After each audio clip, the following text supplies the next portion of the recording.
ډېره مننه. ټولو نه اول خو زه ټولو مشرانو کشرانو شاعرانو او په شعر ادب میدان ته په دې درنه غونډه کې په خیر راغلی او هرکلی وایم او د زړه تللی شکریا ادا کوم چې په خپل راتګ کې زموږ د دروند محفل نور هم دروند کړو، زموږ د محفل ښکلا یې یوه پد وکړه. د غزل نه مخکې یو څو شعره چې ډېر قیمتي دی خو ارزان خرڅېږي، ډېر قیمتي دی خو ارزان خرڅېږي، په څو پیسو باندې انسان خرڅېږي. ډېره مننه. ډېر قیمتي دی خو ارزان خرڅېږي، په څو پیسو باندې انسان خرڅېږي، په څو پیسو مسلماني خرڅه شوه، په څو پیسو باندې ایمان خرڅېږي. ډېره مننه.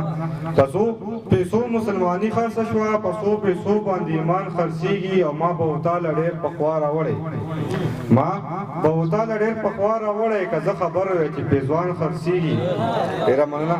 او د هر نظره مسلمان پرېوتی، د هر نظره مسلمان پرېوتی، دلته کې هر څیز په قرآن خرڅېږي.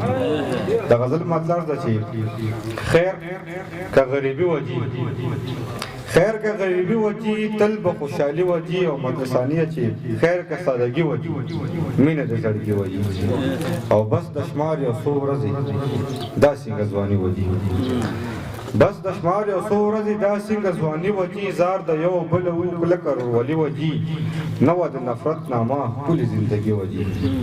او هر خواته و چین سکون، هر خواته و چین سکون ختمه مایوسي وجي، نه ځان له کورونه و او نه ځانځاني وجي، نه تمه د ډېر دولت نه مسافري وجي، او نه پیغلې سرتورې وي، نه پیغلې سرتورې وي او نه بېننګي وجي، و به یو رباب منګی ښکلې موسیقي وجي، و به یو رباب منګی ښکلې موسیقي وجي، هر وخت به زمونږ کوټه ډکه د لوګي وجي.